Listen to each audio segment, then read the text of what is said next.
Hi, this is Cheryl Garlock with Colorado Front Range Properties, and today I'm going to do a presentation about rent-to-own or not, housing choices. I'd like to set the record straight because we're getting a lot of inquiries from potential buyers and people who are renting right now who'd really rather not rent and actually buy, but they think that they can. So we're getting a lot of inquiries about the rent-to-own types of programs out there. So we're going to go ahead and set that record straight for you. First, let's talk about why rent-to-own as opposed to just renting. One, of course, the theory is that you own your home instead of renting. So therefore, you're not throwing your money away. You're making payments towards ownership, not just rent. There are some great deals in our local areas. And of course, this is ideal if you're having trouble right now getting a loan and you're willing to also maintain a home in good condition. So let's ask ourselves, does the rent-to-own program make sense? There are two parties to this. One, the homeowner who's selling the property, we'll call them sellers, and of course the renter or tenant buyer, we'll call them those. So if you're a seller of a property, you might want to consider a rent-to-own program, particularly if you just bought a new home and your home hasn't sold. Or you might also want to consider it because you don't want to let your home sit vacant. And you do want a tenant who has a vested interest is going to take good care of the home. Now, if you're the tenant buyer, you're kind of tired of watching your money go down the drain. But you might need time to clean up your credit. You also might need time to save up some money. And of course, you might also need time to stabilize your employment. So let's actually ask ourselves, are there rent-to-own programs? Are there homes really available out there? And if so, where do you find them? And how do you negotiate for them?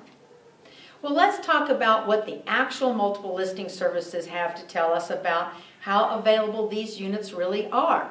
First of all, in the immediate local market here right now, as of September 16th, 2012, we've got around 23 active listings that actually are offered on the rent-to-own program or a lease option program, same type of thing. But the average sales price for most of those homes is over $300,000. Probably not the price range that most people thinking about the rent-to-own program were thinking they might need to buy in. And most of those homes have been on the market in excess of 150 days on the market. So let's take a look at some of the key concepts that are associated with the rent-to-own program. First of all, you have to have a willing seller. Basically, you're asking them to freeze the price today for the value tomorrow. They also have to know who's going to be taking care of that property during that time. Is it going to be the seller, the owner of the property, or is it going to be the rent-to-own buyer, the tenant buyer taking care of that property there?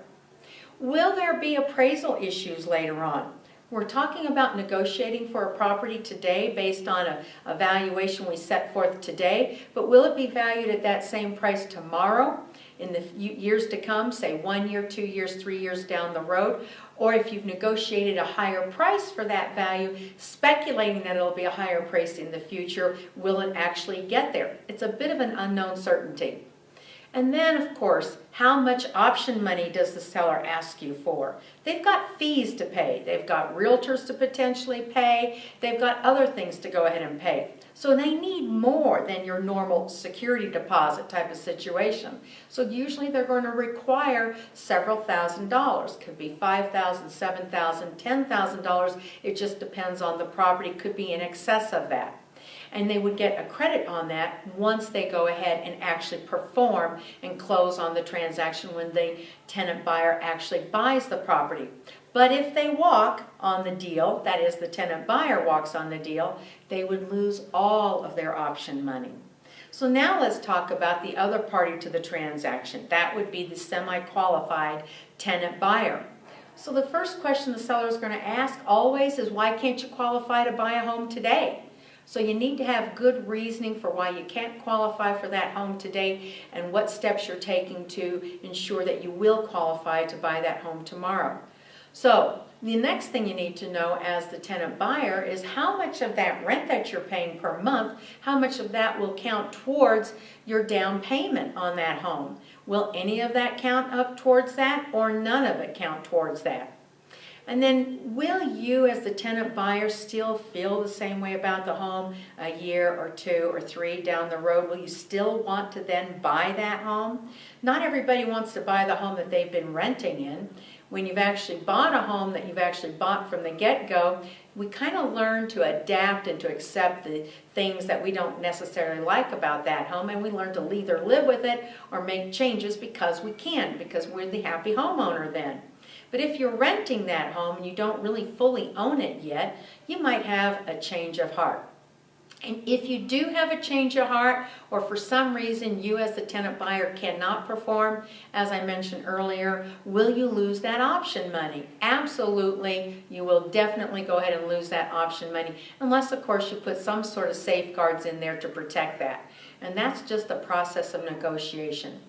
And last but not least, but ever so important, what about rules that might change by lenders? Will the lenders continue to accept part of the monthly payment towards a credit towards your down payment? Let's talk about what the lenders will look at and how they view the rent-to-own program. And you might ask yourself, well, what's a lender got to do with it anyway? Well, here's the deal. The seller is expecting that this is a rent-to-own situation that is temporary, because ultimately they really want out of the home and they want to be able to sell that home and get cashed out. So they really do expect the tenant buyer to buy. And then the same way, the tenant buyer is really expecting that this rent-to-own program is a temporary program till you can go ahead and get your credit straightened out, get your job stabilized, and get some other things cleaned up that might need to be cleaned up. You need a loan in order to complete the transaction, so that's another reason why the lenders are sitting there. And let's talk about one of the key factors that a lender does consider, and that is how much of the monthly payment is going to be credited towards that buyer's down payment. So right now, the current rule, so to speak, is that if you're paying an above average amount of rent over fair market value, that difference is what they will count towards your down payment. It's never the whole entire amount. So, for example, if the normal fair market value for the rent is $1,000 a month and you're paying $1,200 a month, that $200 difference is what the lender over that period of time will count towards your down payment. Now, bear in mind that that seller who's been collecting that $200 a month is going to have to bring that to closing and credit you. So you want to make sure that that seller's got that money saved up. The lenders don't just arbitrarily make these decisions. You need to know that they are subject to the guidelines of their investors. These are entities that you are already familiar with. The folks at FHA, Fannie Mae, VA, Freddie Mac, all of those people make the rules here and control the shots. But you need to be aware that if they change the rules on that program and you can't perform as the tenant buyer, you definitely can lose all of your option money. So let's talk about some housing choices in lieu of rent to own. So the first thing is, what stops a buyer from qualifying in the first place? Well, usually things like creditworthiness. Got to kind of fix that up. So you might have some poor credit scores, or you might have too many late pays, or you might just be overextended. And there are ways to fix that up and to do it correctly. Or you might not have enough money in the bank for the down payment and or closing costs. So there's just no cash in the bank, or you only have enough money for, say, the security deposit and, say, the first month's rent. Or you might have too many other bills. Or another reason, that you might need to work on is because of lack of employment. You need a job. And there's a difference between a full-time job and a part-time job. You'll need a full-time job that is considered a permanent position. And then also look at your job history. How long have you been on that job? Or your job type. How long have you been in the same type of field? Those will be important considerations as well. But the easy thing here is to understand, if you're willing, you can fix this problem sooner than later. You'd be so surprised. One, you clean up your credit. Do this sooner than later, as I mentioned here, because it's always easier. You want to go ahead and have your credit report pulled, and you can usually do that at myfico.com. That's a great place to go ahead and go do that.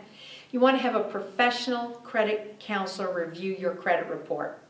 And most importantly, you want to make a plan to go ahead and start cleaning up your credit. And you need to be dedicated to that plan, because the sooner you're able to clean up that credit, the faster you can improve your credit scores and then qualify and take advantage of today's low property prices and most definitely today's lower interest rates. You also might need to go ahead and save up money, or you can utilize and save or use the money from your security deposit and your first month's rent towards good use. There are a lot of lending programs out there that people are not aware of that are very low down payments, and some that offer down payment assistance, and some that are absolutely no down payment programs. So you need to inquire about that. You can also ask today for the seller to pay your closing costs. You can always ask for that. It doesn't always happen. But today we're still in a bit of a buyer's market, so the options or the odds of you getting the seller to go ahead and pay for those closing costs is greatly increased. And of course, lastly, you need to get a job. So if you don't have a job, that's the first order of business. Get a job. You know, draw upon your prior job skills. So if all of a sudden you've been a waitress for many, many years and you go ahead and decide that you become a bookkeeper, the underwriters or people who approve loans might need to know that you really have those transferable skills. But maybe you just went through an education program and you just got an accounting degree or something that allows you to do that. They're going to count that pretty darn quickly. All you need to do is show them ordinarily 2 to 3 pay stubs. And like I said before, they're going to want to see a 30 to 40 hour solid permanent position that you've taken on as far as your job is concerned. So really, it's not hard to go ahead and do the things that you need to do to go from being a renter or tenant buyer to being the actual buyer. You just need to get some great information from some people who know what you need to do. Let's look, though, at the cost of renting today. This is just staggering. The numbers are really, just incredible. If you're paying $850 a month, and we usually think in terms of just a monthly payment, but after 3 years, you're paying in excess of $30,000. And after 5 years, that number grows to excess of $51,000. If you're paying $1,200 a month in rent, after 3 years you're paying over $43,000, and after 5 years of rent, that's over $72,000. And if you happen to be paying $1,400 a month in rent, after 3 years you're paying over $50,000, and after 5 it reaches $84,000. Do you think someplace else might be a better place to put your rent? Let's look. So what can your monthly rent today buy you? Let me give you an illustration here. If you're paying $850 a month, you can buy a home that's around $151,000 today. What does that buy you? That'll get you a 3-bedroom, 2-bath home with a 1-car garage and over 1,000 square feet. If you're paying $1,200 a month in rent, that'll buy you upwards of $227,000 in home. That'll buy you a 4-bedroom home, 3-bath home, 2 to 3 car garage, and over 2,200 square feet. And if you happen to be paying $1,400 a month today, that will buy you upwards of a $270,000 home, which means that's a 4-bedroom home with 3 to 4 baths, 2 to 3 car garage, and over 2,800 square feet. Now this is because we have low interest rates today, very low, historic lows, and we have low purchase property prices. These are not going to stay the same in the years to come, and the figures, if the property price doesn't get you, the interest rate will. And generally speaking, over the years, when the interest rate also goes up, so do the property prices. So this is an optimum time if you're thinking about how do you go from being a renter to a homeowner and how to capitalize on the market and build a future. So what is the right choice for you? And it may be that you still need to rent for whatever reason, but get a plan. Have an action plan. Whether you plan to stay in the local area or relocate and move elsewhere, make a plan. Figure it out. Or maybe you really can buy and you just don't think that you can. Talk to the right people to find out what you need to know in order to buy a home.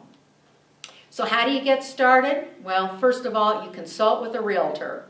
And you're going to be able to also then consult with a lender. Together, these two entities are going to be able to point you in the right direction. I'd like to be your realtor. Give me a call. I'm Cheryl Garlock at Colorado Front Range Properties.